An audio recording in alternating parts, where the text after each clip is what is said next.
जैसे दादाजी पोते के साथ कबड्डी खेल लेते हैं, कबड्डी कबड्डी कबड्डी कबड्डी कबड्डी, और दादाजी हार जाते हैं, पोता जीत जाता है, पोता बड़ा खुश होता, मैं जीत गया, मैंने दादाजी को हरा दिया।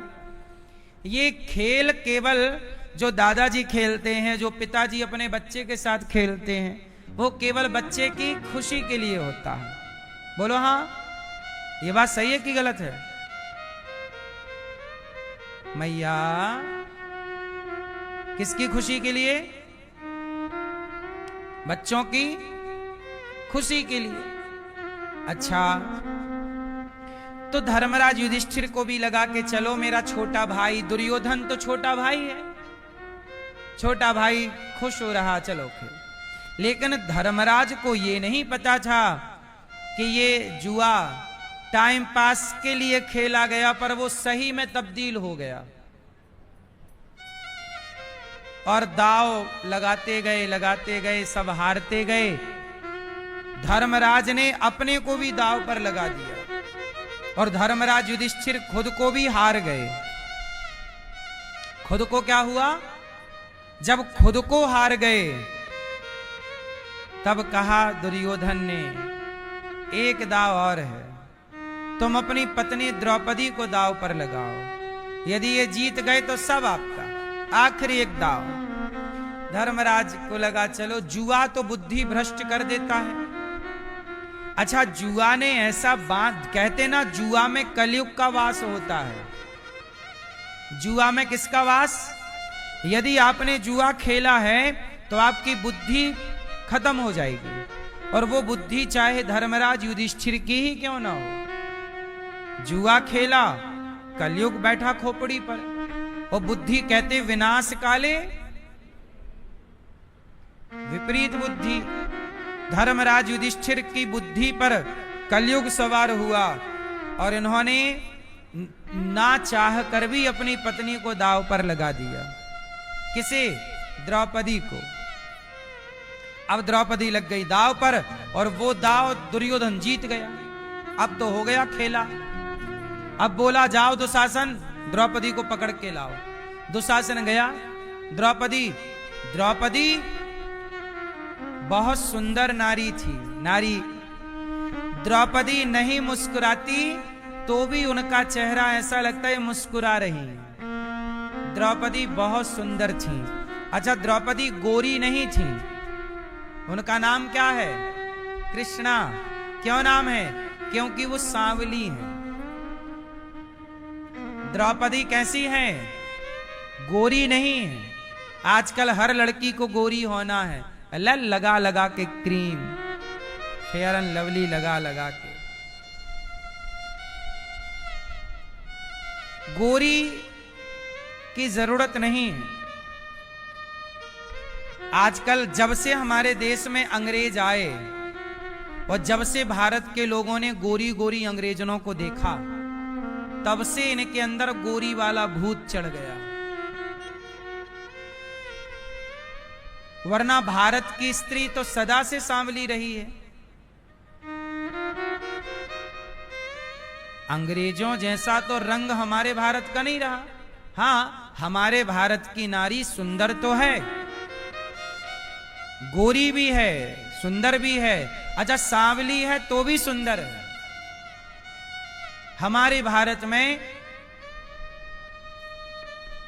जम्मू के तरफ की नारियों का रंग अलग है, महाराष्ट्र के तरफ की, दक्षिण की तरफ की नारी और पुरुष का रंग रूप। हमारा भारत बड़ा है ना, तो चारों तरफ पूर्व पश्चिम उत्तर दक्षिण का पूरा गर्मी सर्दी का माहौल है, तो सब जगह की अपनी अपनी जलवायु है, तो जलवायु का प्रभाव है। बोलो हाँ कि ना? इसलिए हमारे यहां सब तरह के लोग हैं, गोरे भी हैं और काले भी हैं और सांवले भी हैं। इसलिए हमारा भारत तो विविधताओं से भरा है। संस्कृति भी विविध है, भाषाएं भी विविध हैं, खान पान भी विविध है। बोलो हाँ। इसलिए ये भूत मत पाल लीजिएगा कि गोरी। द्रौपदी गोरी नहीं है, पर द्रौपदी सांवली है, पर इतनी सुंदर है कि उनके बारे में महाभारत में लिखा है द्रौपदी जी के बारे में कि द्रौपदी जी नहीं मुस्कुराती तो भी उनके चेहरा में एक मुस्कान छिपी रहती है। उनका चेहरा मुस्कुराने वाला सा है, मतलब बहुत सुंदर है। इसलिए कहते हैं कि आप भी थोड़ा मुस्कुराते रहा करिए। आप सुंदर कब लगेंगे? जब आप थोड़े स्माइल रखेंगे, हल्की सी मुस्कान।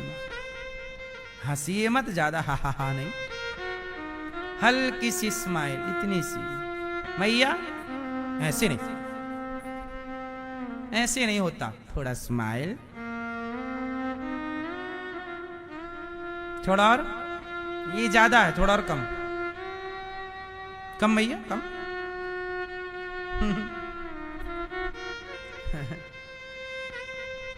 आप सुंदर सबको होना है, पर आजकल लोग हंसना ही भूल गए, मुस्कुराना ही भूल गए। मैया, ओ गुलाबी मैया, जा रही हो? हंसने जा रही हो बाहर? अरे वहां हंस के आओगी, यहीं हंस लो मेरी माँ। टाटा।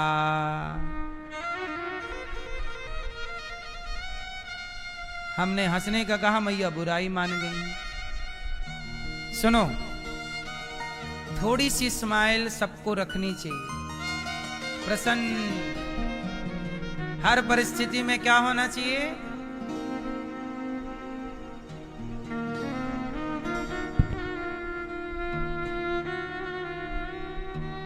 आप नहीं प्रसन्न हैं?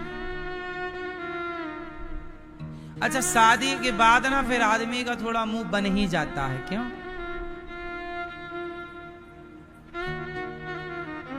फिर कितना भी समझाओ, फिर वो हंसना, फिर वो बनावटी ही होता है।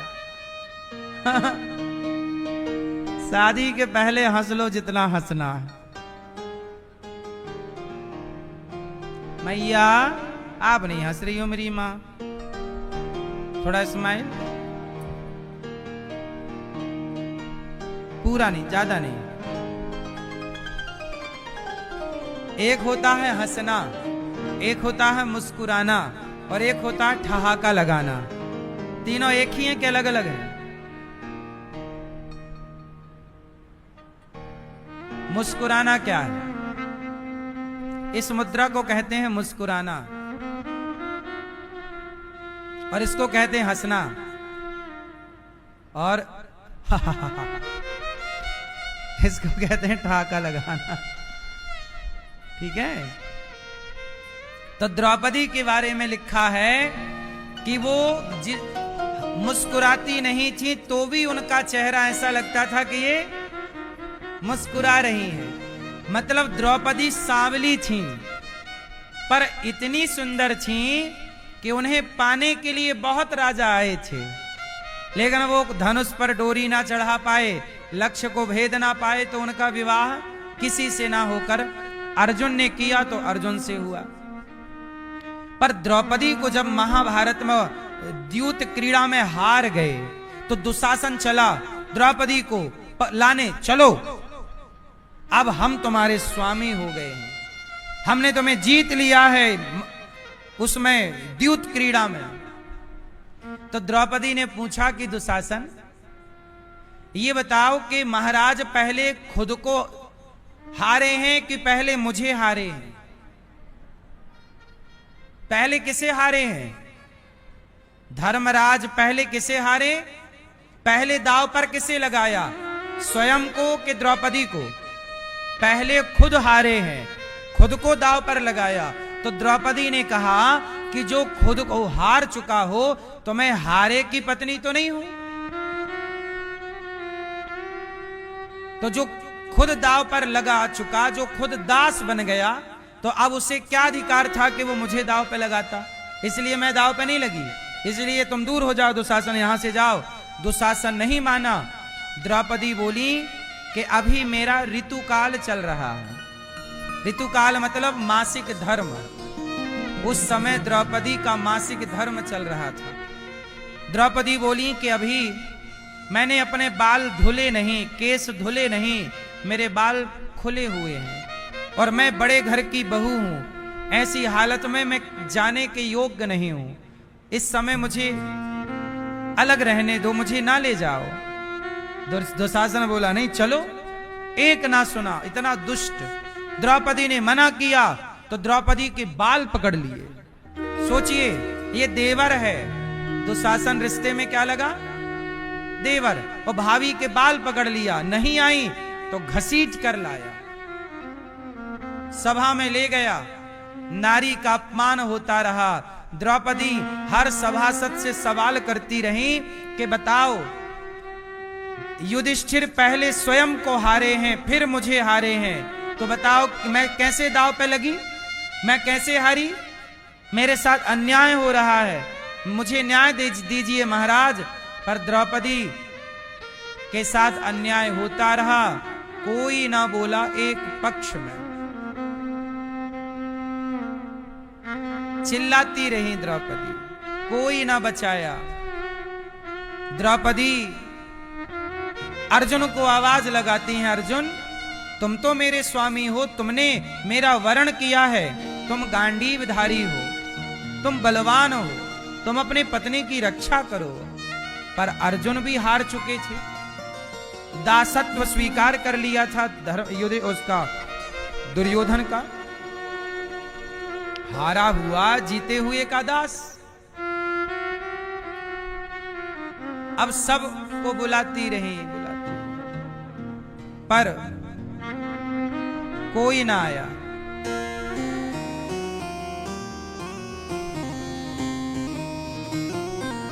द्रौपदी ने सबको आवाज लगाई, सबको बुलाया।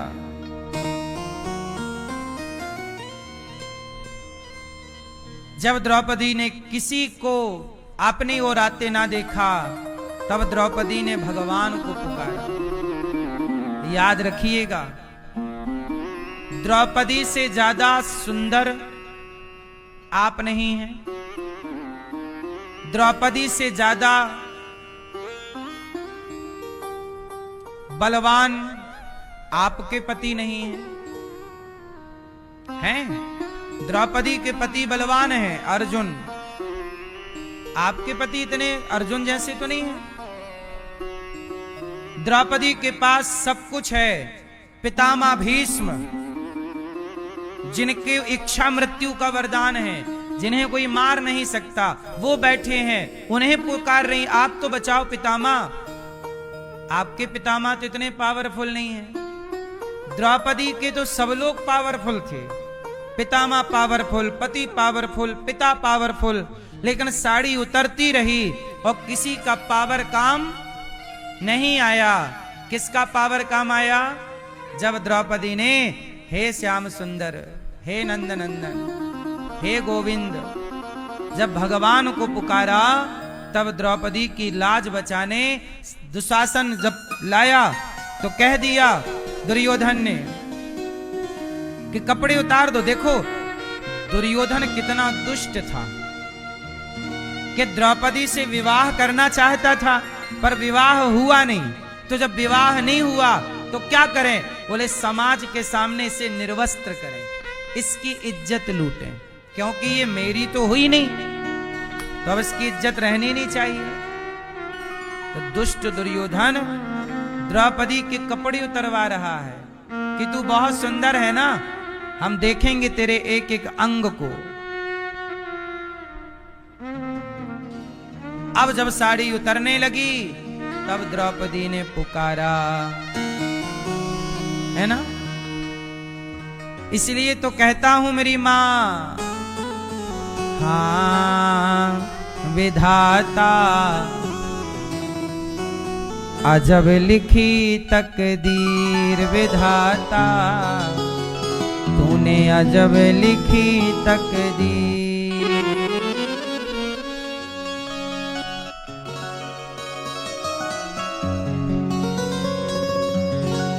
होना था अभिषेक राम का, होना था अभिषेक राम का, होना था अभिषेक राम का, और बन को गए रघुवीर तकदीर विधाता, तूने अजब लिखी तकदीर। किसकी तकदीर में क्या है? द्रौपदी की तकदीर में ये था साड़ी का उतरना, अपमानित होना। विधाता अजब लिखी तकदीर, विधाता अजब लिखी तकदीर, विधाता अजब लिखी तकदीर, विधाता अजब लिखी तकदीर, विधाता अजब लिखी तकदीर, विधाता अजब लिखी तकदीर। होना था अभिषेक राम का, होना था अभिषेक राम का, बन को गए रघुवीर। विधाता अजब लिखी तकदीर, विधाता अजब लिखी तकदीर। होना था अभिषेक राम का और बन को गए रघुवीर। क्या जाने कोई कल क्या हो जाए। विधाता जब लिखी तकदीर, विधाता अजब लिखी तकदीर। होना था अभिषेक राम का, होना था अभिषेक राम का, बन को गए रघुवीर। विधाता अजब लिखी तकदीर, विधाता अजब लिखी तकदीर। जय हो।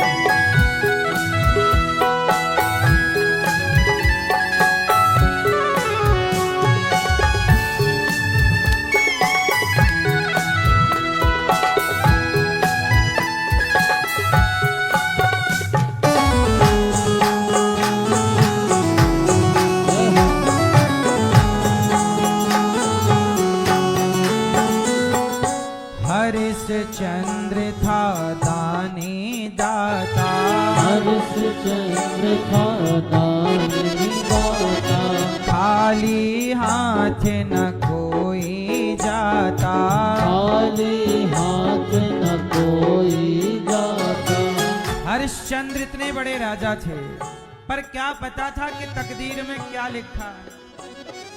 हरिश्चंद्र था दानी दाता, हरिश्चंद्र था दानी दाता, खाली हाथ न कोई जाता, खाली हाथ न कोई जाता। किस्मत ने क्या खेल रचाया, किस्मत ने क्या खेल रचाया, किस्मत ने क्या खेल रचाया, किस्मत ने क्या खेल रचाया। बन गए आज फकीर। विधाता अजब लिखी तकदीर, विधाता अजब लिखी तकदीर। हरिश्चंद्र इतने बड़े राजा थे, लेकिन जब उनका बेटा की मृत्यु हुई रोहित की, तब कफन उड़ाने के लिए भी पैसा नहीं था कि कफन खरीद के लाएं। शमशान में जलाने के लिए जो टैक्स देना पड़ता था, पुत्र को चिता पर जलाने के लिए टैक्स देने के लिए पैसा जो भी लगता रहा हो, रुपए 50 पैसा, वो भी नहीं था। तो जबकि इतने बड़े राजा समय कब कहां लाकर खड़ा करते।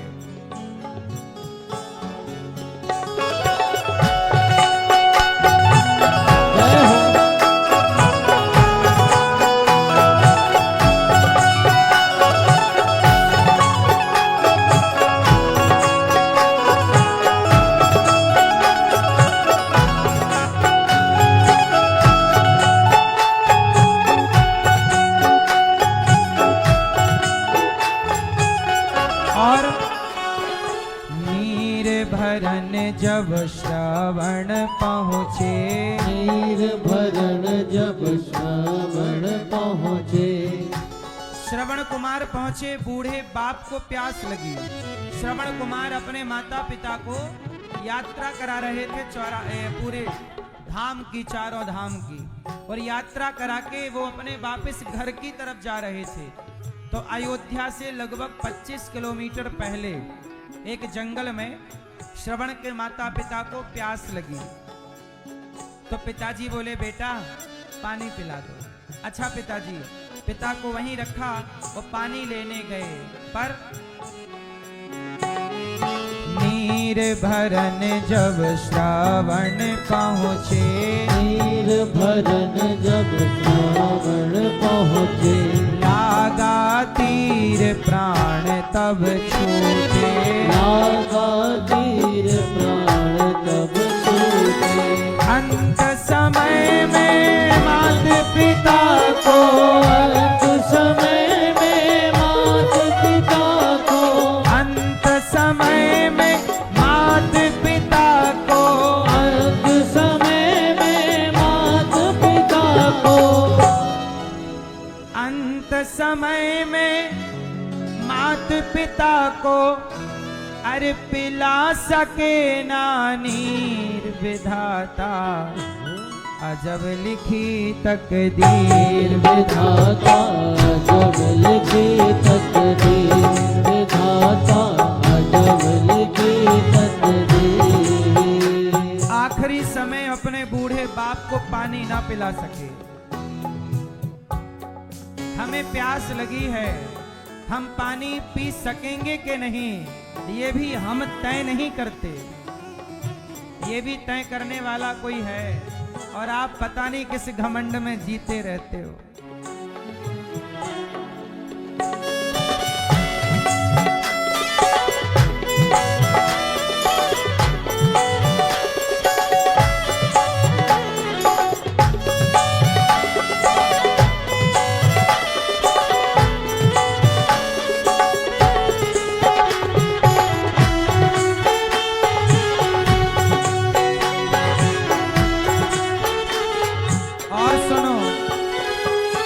द्रौपदी 5 पतिन की नारी, द्रौपदी 5 पतिन की नारी।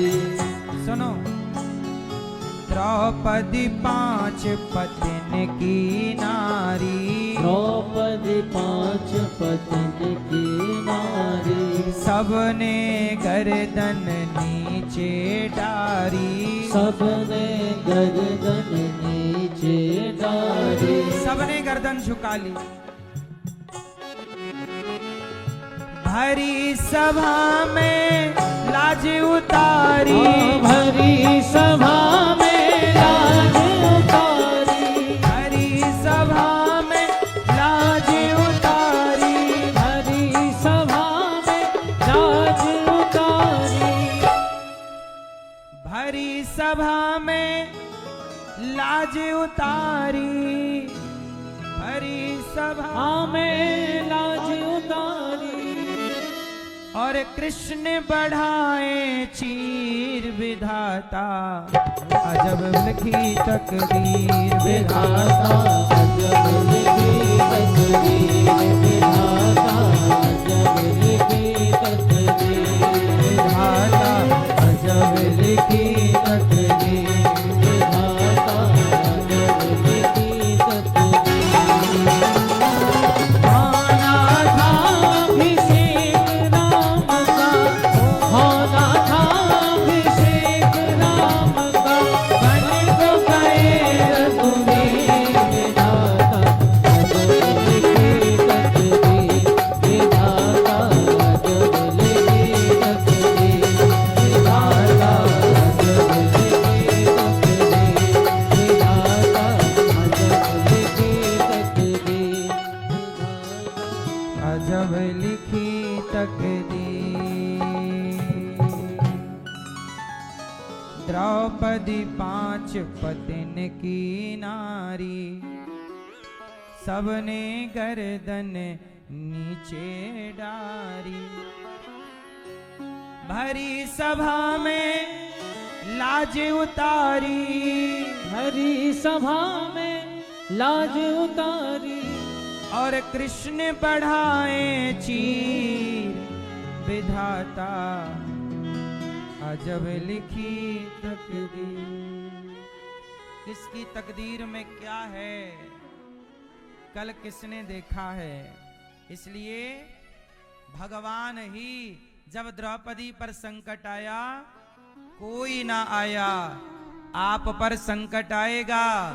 इसलिए कहता हूं किसी की शरण में ना जाकर एक भगवान के आश्रित रहा करो। प्रभु हम आपके अपने काम को करते रहिए, जो संकट हो उससे लड़िए, पर भरोसा भगवान का हो। द्रौपदी को सभा में अपमानित किया गया, साड़ी उतारी गई। महाभारत फिर पांडवों का वनवास हुआ, लौट कर आए, 5 गांव मांगे, दुर्योधन ने नहीं दिया। महाभारत हुआ, उस महाभारत में सारे कौरव मारे गए, दुर्योधन की जांघ टूट गई। तब गुरु द्रोणाचार्य के पुत्र अश्वत्थामा आए और उन्होंने कहा कि अर्जुन दुर्योधन आपने हमें मौका नहीं दिया, वरना पांडवों को हम मार डालते। तो दुर्योधन बोला कि अभी मौका है, मार डालो। बोले ठीक है। पांडवों को मारने के लिए चले अश्वत्थामा, और जब अश्वत्थामा चले तो अश्वत्थामा ने द्रौपदी के 5 बेटों को पांडव समझकर अश्वत्थामा ने द्रौपदी के 5 बेटों की हत्या कर दी।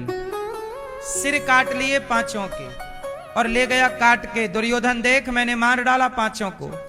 5 पांडव गए।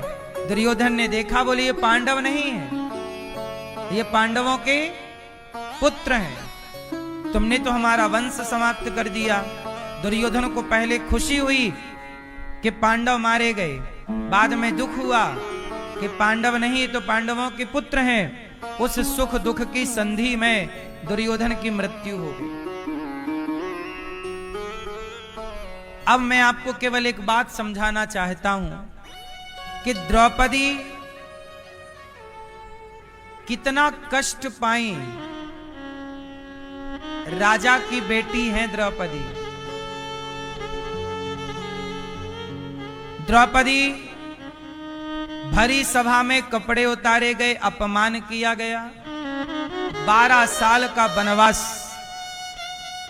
पांडवों का, उस वनवास काल में द्रौपदी साथ है। 1 वर्ष का अज्ञातवास, उस अज्ञातवास में द्रौपदी दासी बन गई। रानी कब दासी बन जाए और दासी कब रानी बन जाए, ये कोई नहीं जानता। ये सब विधाता का खेल है। विधाता अजब लिखी तकदीर। द्रौपदी जैसी रानियों को क्या बनना पड़ा? दासी। अज्ञातवास में द्रौपदी दासी बनी थी। अच्छा, इतना संकट आया। कुंती मां पर कितना संकट, द्रौपदी पर कितना संकट, पांडवों पर कितना संकट। लेकिन इन सब ने एक बात अच्छी है कि अपने संकट काल में इन लोगों ने हार नहीं मानी। संकट काल में भी भरोसा नहीं छोड़ा। द्रौपदी के 5 बेटे मर गए। द्रौपदी चाहती तो भगवान से क्या कहती कि प्रभु आपने हमारे पुत्रों की रक्षा नहीं की। द्रौपदी ने एक शब्द नहीं कहा। प्रभु कन्हैया आपने हमारा इतना साथ दिया है, आप जरा भक्ति कर लो ना, तो आपके जीवन में कोई संकट आए तो आप भगवान को बड़ा ताना मार देती हो या मार देते हो। हे भगवान तुम्हारी इतनी पूजा की, देखो ये हो गया। पर द्रौपदी के 5 पुत्र मर गए। अच्छा, भगवान चाहते तो बचा लेते, क्यों नहीं बचाए? जोर से क्यों नहीं बचाए द्रौपदी के 5 पुत्रों को? क्यों नहीं बचाए? क्योंकि उन 5 पुत्रों की आयु इतनी ही थी। भगवान बोले द्रौपदी मैंने तेरे 5 पतियों को कई बार बचाया, पर तेरे 5 पुत्रों को मैंने नहीं बचाया। क्यों? बचाएं भगवान तो भी कृपा समझो। अच्छा, भगवान ने इसलिए नहीं बचाया क्योंकि भगवान देखना चाहते थे कि द्रौपदी का मेरे प्रति व्यवहार कैसा है। क्योंकि मैया देखो, आपके साथ एक आदमी ने बहुत अच्छा व्यवहार किया। एक आदमी था, उसने आपकी जरूरत पड़ी 5,000 रुपए की, तो 5,000 रुपए तुरंत दे दिए। फिर आपको जरूरत पड़ी 10,000 की, तो उसने 10,000 दिए, आपका काम बन जाए। फिर आपको जरूरत पड़ी कि आपको 1,00,000 रुपए चाहिए थे, उस व्यक्ति से आपने मांगा, भाई साहब बहुत जरूरत है, आपने इतनी मदद की है, उसने आपको 1,00,000 दे दिया। फिर आपको जरूरत पड़ी 5,00,000 की, फिर आपने उसी से मांगा, उसने 5,00,000 दे दिए। फिर आपको जरूरत पड़ी कि हमें भाई साहब 10,00,000 की जरूरत है, उसने मना कर दिया कि हमारा इतनी क्षमता नहीं। फिर आप क्या करोगे? अरे देखो जरा, पैसे दिए भगवान ने, देखो पैसे नहीं दे रहे, हमारा साथ नहीं दिया।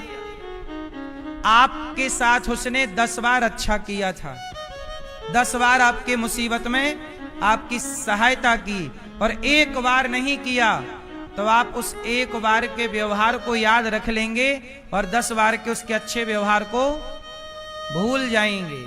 ये सही है कि गलत है? सही है। संसार का ऐसा ही तो भगवान ये देखना चाहते हैं कि द्रौपदी के साथ तो मैंने सदा अच्छा ही अच्छा किया है, इस बार देखता हूं कि जब 5 पुत्र की रक्षा मैं नहीं करूंगा तो देखता हूं कि क्या व्यवहार है। जब 5 पुत्रों की मृत्यु हो गई तो द्रौपदी ने 1 बार भी शिकायत नहीं की कि हे केशव आपने ये कर दिया। ये कथाएं आपको और हमें ये सिखाती हैं कि कोई भगवान हमारे प्राणों की रक्षा करें तो भी भगवान की कृपा है, और भगवान हमारे प्राणों की रक्षा ना करें तो भी भगवान की कृपा है।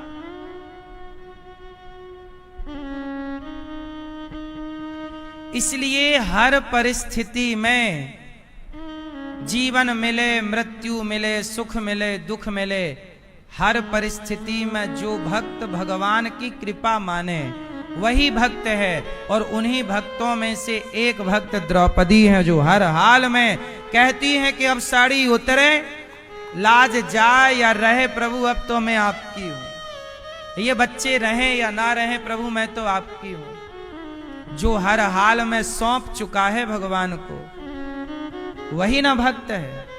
भक्त ये नहीं कहता कि प्रभु हमें यही हो, जिद्दी नहीं होता भक्त। भक्त ऐसा नहीं कहता कि हमें ऐसा नहीं, प्रभु आपकी मर्जी मेरी मर्जी है, मेरी अपनी कोई मर्जी नहीं। भगवान ने प्रहलाद जी से कहा कि प्रहलाद कुछ मांग लो, भगवान ने कहा नहीं है। भगवान ने कहा प्रहलाद जी कुछ मांग लो हमसे। प्रहलाद जी ने कहा प्रभु मैं कुछ ना मांगू आपसे, ऐसा वरदान दीजिए। देखिए जरा, जहां कामना ही नहीं है, आप मारो या रखो, जिलाओ या मार डालो, भक्त समर्पित होता है। भक्त की परिभाषा क्या है? भक्त समर्पित रहेगा। भक्त कैसा रहेगा? समर्पित। हर परिस्थिति को वो ईश्वर की कृपा मानेगा। क्योंकि एक बात बताओ, परिस्थितियों का निर्माण कौन करता है? उत्तर दो, कौन करता है? पांडवों का 12 साल का वनवास क्यों हुआ? क्योंकि इस वनवास के काल में पांडव और मजबूत हो जाएंगे। ताकि दुष्ट दुर्योधन की सेना से लड़ने की ताकत आ जाए। तपस्या करके वरदान पाने का टाइम मिल जाएगा।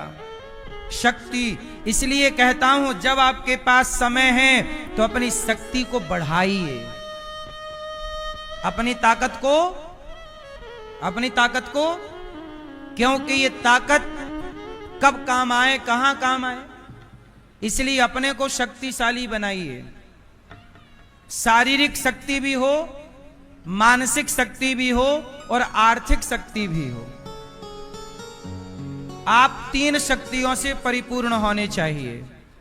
शक्तियां 3 तरह की होती हैं। एक शक्ति होती है शारीरिक, आपके शरीर में ताकत होनी चाहिए, इसलिए ब्रह्मचर्य का पालन करिए और योग किया करिए, प्राणायाम किया करिए, सूर्य नमस्कार की 12 आसन किया करिए। मैया आप 4 कदम चलती हो, कुछ लोग 10-20 कदम चले सांस भरने लग जाती है, फिर तुम्हारी शक्ति क्षीण हो गई। आपके शरीर में शक्ति रहनी चाहिए, है ना मेरी मां? शारीरिक, क्योंकि जितना आप शरीर से मजबूत रहेंगी उतना शारीरिक सुख मिलता रहेगा, वरना बीमार तो यहां दर्द वहां दर्द। इसलिए सबको योग करना चाहिए। हर स्त्री को, हमारी मैयाएं योग नहीं करती, इसलिए मैयाएं सबसे ज्यादा बीमार हैं। अच्छा, पुरुषों और स्त्रियों की बात करें तो ज्यादा बीमार कौन है, पुरुष की स्त्री? जोर से। बीमारियों में बीमारी की ज्यादा दर किसकी है? स्त्रियों में ज्यादा बीमारी होती है। क्यों स्त्रियों में बीमारियां? इसलिए हैं क्योंकि पहले की स्त्रियां बीमार नहीं थी, क्योंकि पहले की स्त्रियां कुएं से पानी खींचती थी। कुएं, ये देखो, ये आजकल जिम में जाके लड़का लड़की यही तो करते हैं, ऐसे ऐसे रस्सी पटकेंगे यूं। ये पहले ऑलरेडी था, कुएं से पानी भरो, सर्वाइकल नहीं होगा, ये मजबूत रहेगा कंधा, है ना? पोंछा लगाओगे, उकड़ू बैठकर चलोगे पीछे की तरफ तो अपने आप जांघें मजबूत होंगी। अब आप लोगों ने सब काम धाम तो छोड़ दिया और योग भी नहीं करोगी तो मैया हो जाओगी रोगी। जो पैसा आएगा घर में सारा तुम्हारे दवाई में डॉक्टर के पास चलता जाएगा। फिर आप कहोगे महाराज जी पैसा आता बहुत है, रुकता नहीं है। काहे रुकेगा? तुम योग ही नहीं करते। जिस घर में एक आदमी भी बीमार हो, उस एक व्यक्ति के बीमारी से पूरा घर प्रभावित रहता है। सही है गलत है? फिर इसलिए पहला धर्म है आपका कि आप स्वस्थ रहें। और स्वस्थ कैसे रहेंगे? जब आप रोज नियम बनाओ कि हमें आधा घंटा अपने को देना है, 30 मिनट 50 मिनट हमें योग करना है। महिलाओं को भुजंग आसन करनी चाहिए। कौन सी आसन करनी चाहिए? भुजंग, रीढ़ की हड्डी सीधी रहे, भुजंग आसन। आप लोगों को कुछ योग हैं, सूर्य नमस्कार कर सकते हैं, सामने की तरफ ना झुका जाए, पीछे की तरफ झुकिए, अगल बगल झुकिए, बैठे बैठे, है ना, दोनों पांव फैला लीजिएगा और करते रहिए अपना योग। कुछ भी योग, जो भी अच्छे योग आसन हैं वो कुछ आसन आप करिएगा। प्राणायाम करिए, गहरी सांस लीजिए, फिर जोर से छोड़िए, भस्त्रिका प्राणायाम लीजिए, सांस छोड़िए। ये सब करना चाहिए आपको, नहीं तो फिर रहो डॉक्टरों की शरण में, जाओ कराओ अपना इलाज, रही आओ बीमार। मैयाओं में सबसे ज्यादा मोटापा समस्या है। मैयाएं क्या हो जाती हैं? मोटी। काहे हो जाती हो मोटी? अब मैया कितनी बार खाती हो आप? 3 बार। अब देखो बुढ़ापे में मैया 3 बार खा रही हैं। तो तुम मैया मरोगी नहीं ऐसे में? बीमार नहीं पड़ जाओगी?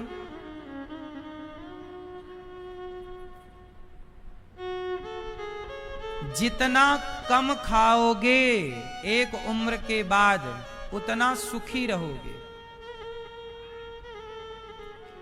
बूढ़ा मतलब 40 साल के बाद आपको, मैं तो कहता हूं रात को भोजन मत करिए, सूर्यास्त के बाद भोजन ना करिए, सूर्यास्त से पहले, और 40 साल के बाद सुबह नाश्ते में फल खाइए, दोपहर को सलाद खा के फिर दाल चावल सब्जी रोटी जो खाते हो वो खाओ, और शाम को सूर्यास्त से पहले कोई लिक्विड फॉर्म पीने का पदार्थ, जैसे टमाटर का सूप बना लिया, किसी अच्छी चीज का सूप, वो पी लो, बस हो गया।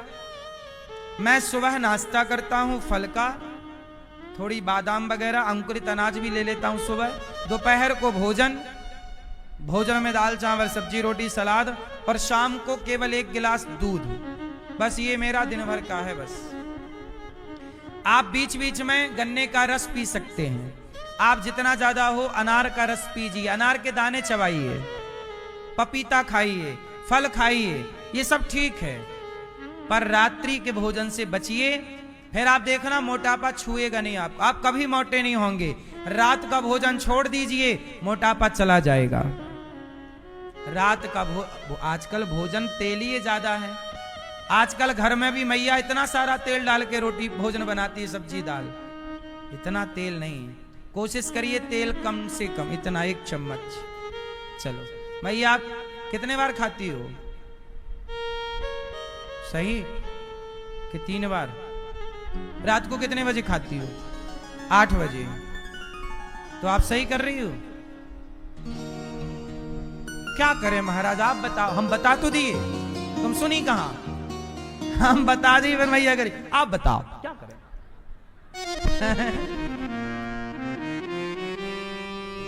जबकि हम बता चुके कि रात को नहीं खाना, लेकिन नहीं हम तो 8 बजे खाएंगे। खाओगी तो पड़ोगी बीमार, फिर जाना डॉक्टर के यहाँ। फिर रात को ना खाओ, भोजन सब लोग जल्दी बनाओ, शाम का भोजन सबके घर में 4 बजे चढ़ जाए, 4 बजे 5 बजे से बना लो, 5 बजे बना लो, सूर्यास्त के चलो आधा घंटा के अंदर खा लो बस। रात के 8 बजे का भोजन भी नुकसान करेगा आपको। आजकल आदमी 60 साल में मर जाता है, बोलो हाँ, आजकल आदमी कितने साल में मर जाता है? बहुत कम लोग हैं जो 60 पार करते हैं, 70 जाने वाले बहुत कम हैं, और 80 जाने वाले तो बिल्कुल कम हो गए, और 90 वाले तो अब कोई लाखों में एक है जो 90 साल जाएगा। 60 साल सोचिए, अब आप 40 साल के हो गए और 50-60 में खत्म हैं। आप 100 साल की हो।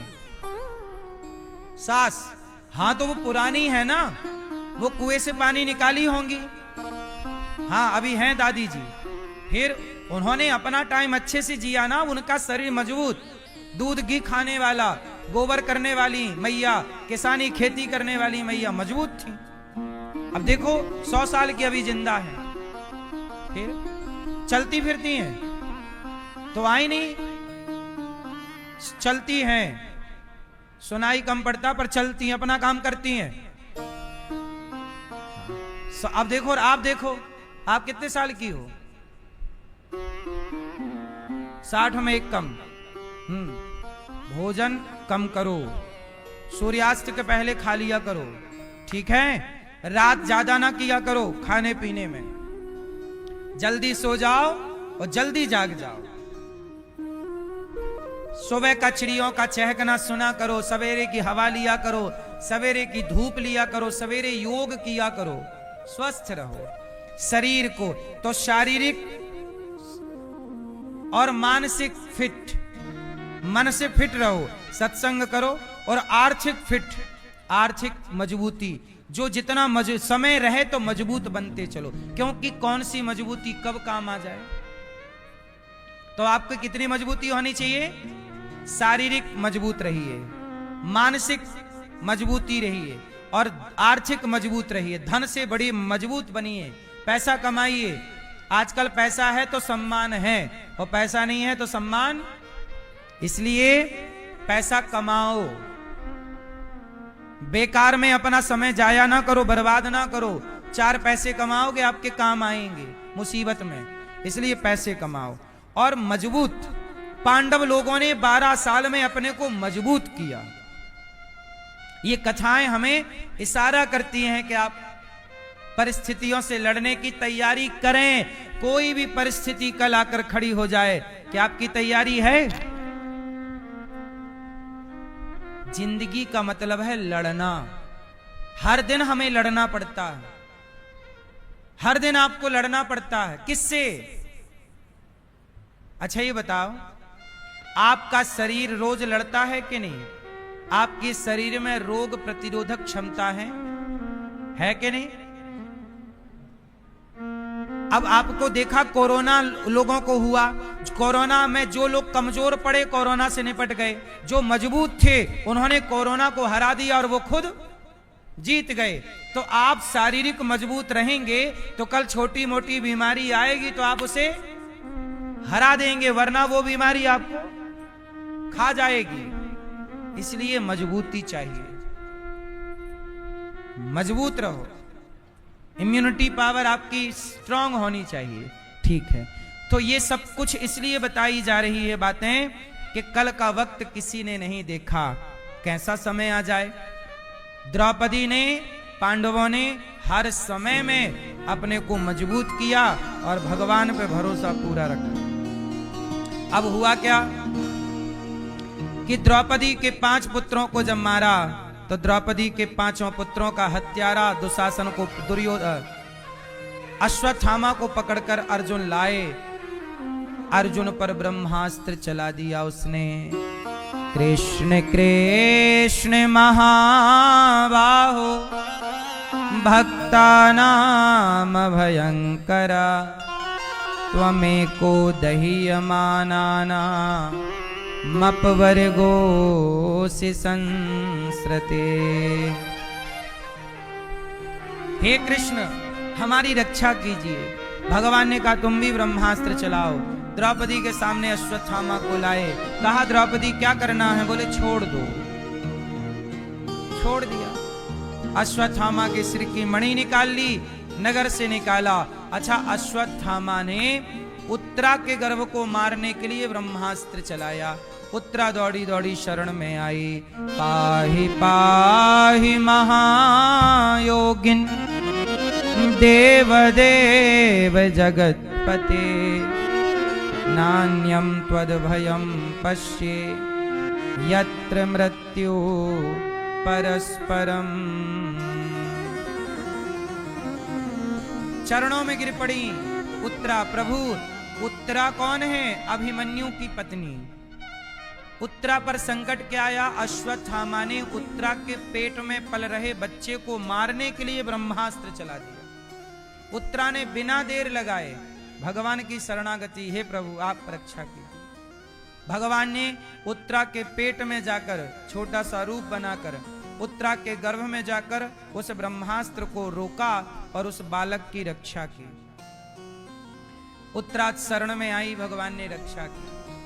भगवान ही सबके रक्षक हैं, तुम रक्षक काहू को डरना। सबके रक्षक कौन है? इसलिए मेरी मां, भगवान के भरोसे रहा करो। किसके भरोसे रहा करेंगे? भगवान के भरोसे। इसके बाद क्या हुआ कि भगवान द्वारिका जाने लगे तो कुंती बुआ आ गई। कृष्णाय वासुदेवाय देवकी नंदनाय च नंद गोप कुमाराय गोविंदाय नमो नमः। कुंती बुआ ने कहा, श्याम सुंदर, आज हम आपसे कुछ मांगना चाहती हैं। कुंती बुआ ने भगवान से क्या मांगा? क्या मांगा? दुख मांगा। क्या मांगा? दुख मांगा। सुख और दुख क्या है? भक्त क्या कहते हैं? सुख भी हमें प्यारे हैं,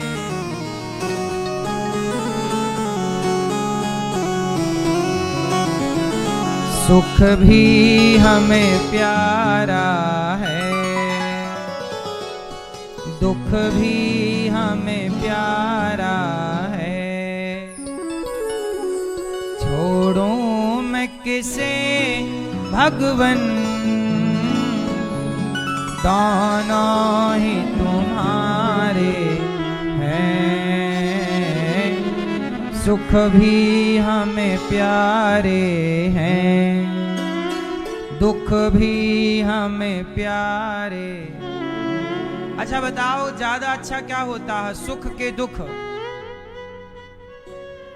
हाँ, संसार की नदिया के दोनों ही किनारे हैं। संसार की नदिया के दोनों ही किनारे हैं। सुख भी हमें प्यारे हैं, दुख भी हमें प्यारे हैं।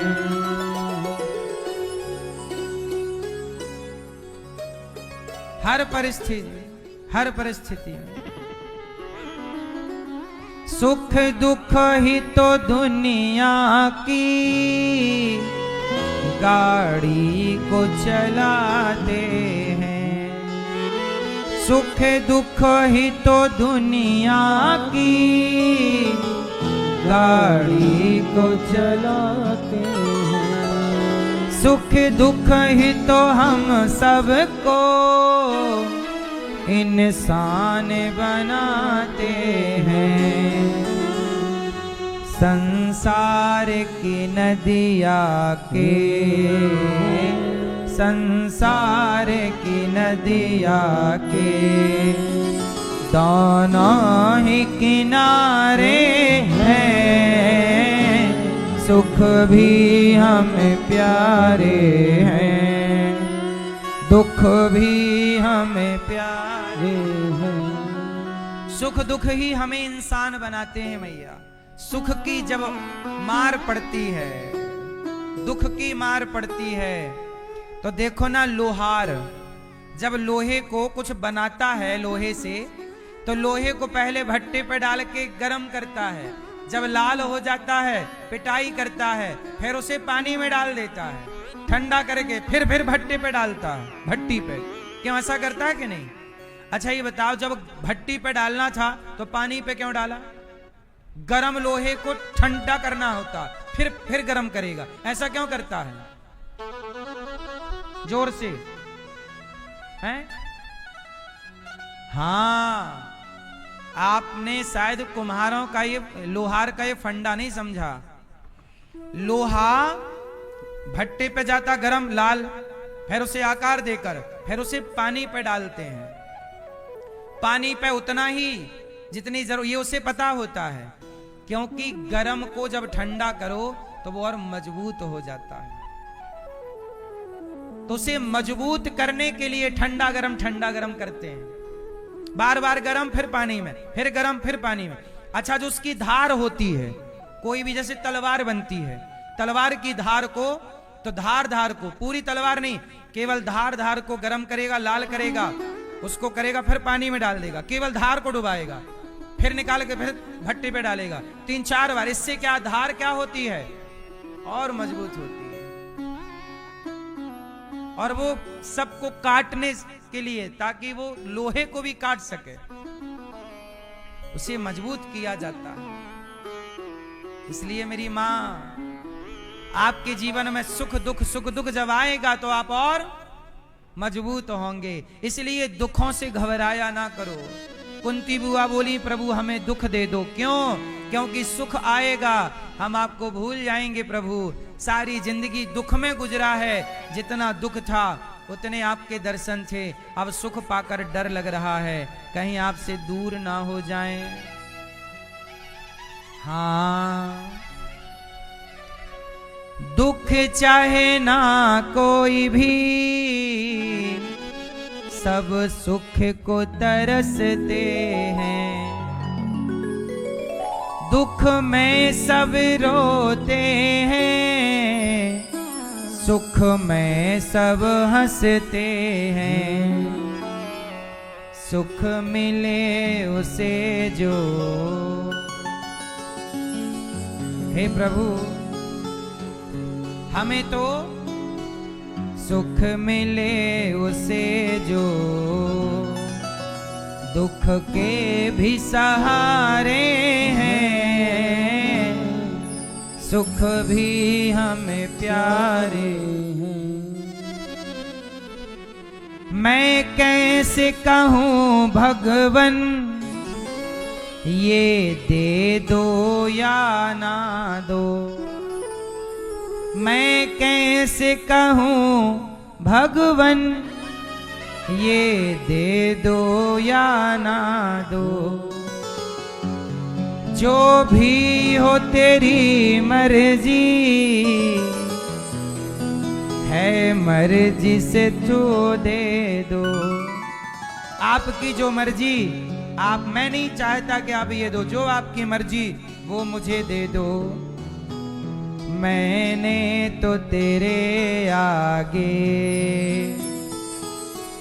दोनों हाथ पसारे हैं, सुख भी हमें प्यारे हैं।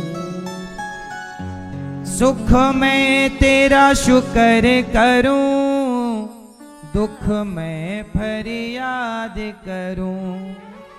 जिस हाल में तू रखे उस हाल में याद करूं। हम तो प्रभु जिस हाल में आप रखोगे उस हाल में रहेंगे। इसलिए ना हम सुख के आदी हैं ना हम दुख के आदी हैं। आपको अपने आप को आदी नहीं बनाना। क्या नहीं बनाना? जैसे आप मैया चाय की आदी हो गई हो, चाय नहीं मिले तो जमाई आने लग जाए। आप लोग चाय पीते हैं? आपने अपने आप को आदी बना लिया है चाय का। कोई सुपारी खाने का आदी है, कोई तंबाकू घिस रहा है, कोई बीड़ी ढूंढ रहा। भाई साहब एक बीड़ी है क्या? हाँ, कोई गांजा ढूंढ रहा, भाई एक चिलम है क्या? सबने अपने को बांध रखा है। हाँ या ना? हम कहते हैं अपने को बांधो मत।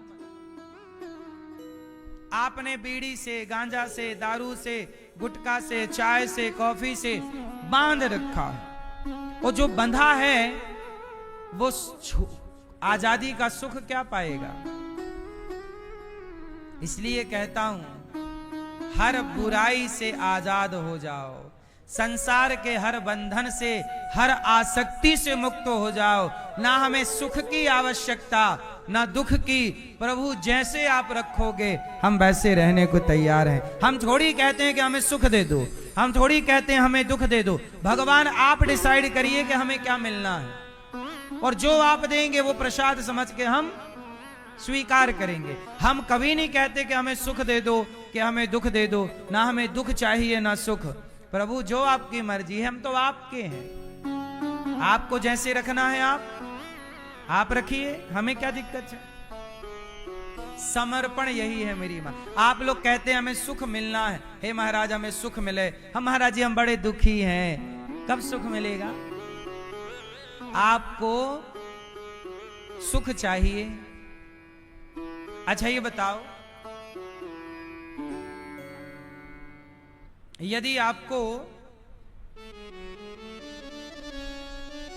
दिल्ली से मुंबई जाना है ट्रेन से या कार से, बोलो हाँ, कहां से कहां? दिल्ली से आपको यदि मुंबई जाना है तो रास्ते में जितने गांव शहर आएंगे वो आपको पार करने पड़ेंगे कि नहीं? जोर से, क्या बिना पार किए आप मंजिल तक पहुंचेंगे? जोर से। हाँ, तो सुख के स्टेशन तक पहुंचने के लिए रास्ते में जो दुख के स्टेशन आएंगे उनसे तो गुजरना ही पड़ेगा ना। सुख चाहिए तो दुख मिलेगा। मुंबई जाना है तो रास्ते के स्टेशन मिलेंगे, और जाना ही नहीं है तो नहीं मिलेंगे। जिसे सुख चाहिए उसे दुख जरूर मिलेगा। लेकिन जिसे सुख भी नहीं चाहिए उसे दुख भी कभी नहीं मिलेगा। हमें चाहिए ही नहीं। दुख किसे मिलता है? जो सुख की कामना करता है।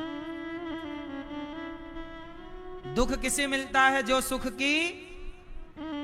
रावण ने सुख की कामना की कि सीता मिल जाएगी तो सुख मिलेगा, सुंदर है, तो सुख की कामना थी तो मिला क्या? जोर से। अच्छा, ये सुख की कामना ना करता तो ये दुख मिलता? अच्छा, दुर्योधन ने सुख की कामना की कि पांडवों का धन हड़प लूंगा मैं और धनवान होकर सुखी हो जाऊंगा। सुख की कामना ने उसे क्या कर दिया? दुखी कर दिया। उसके सामने सारे पुत्र उसके मारे गए, सर्वनाश हो गया। बोलो हां कि ना? मैया क्या बोलती तू? सुख की कामना आपको क्या देगी? क्या देगी?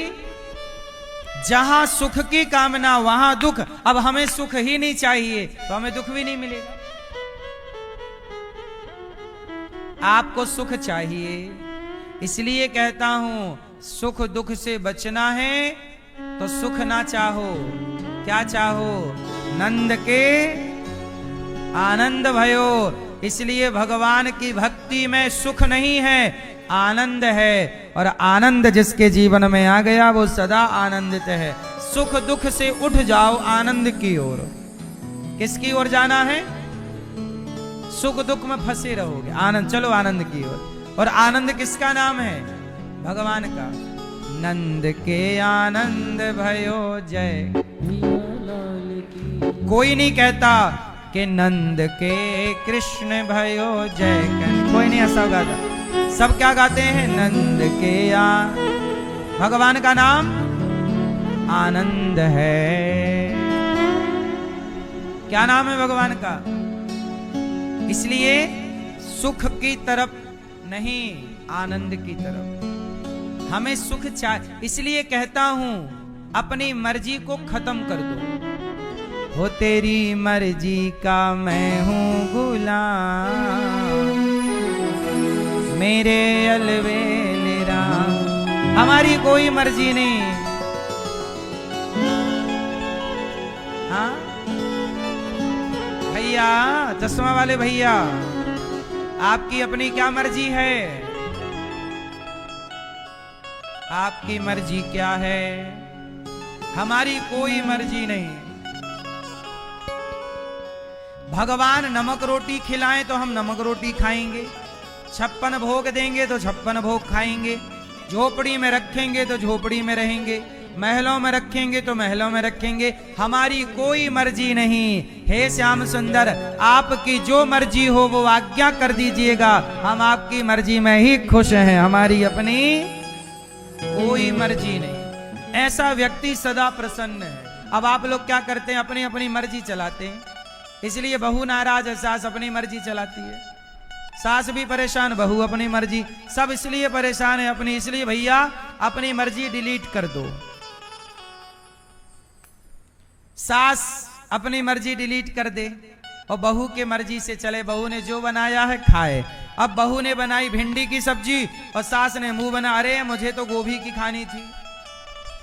अरे जो बहू की मर्जी है उसकी मर्जी में चल लो ना।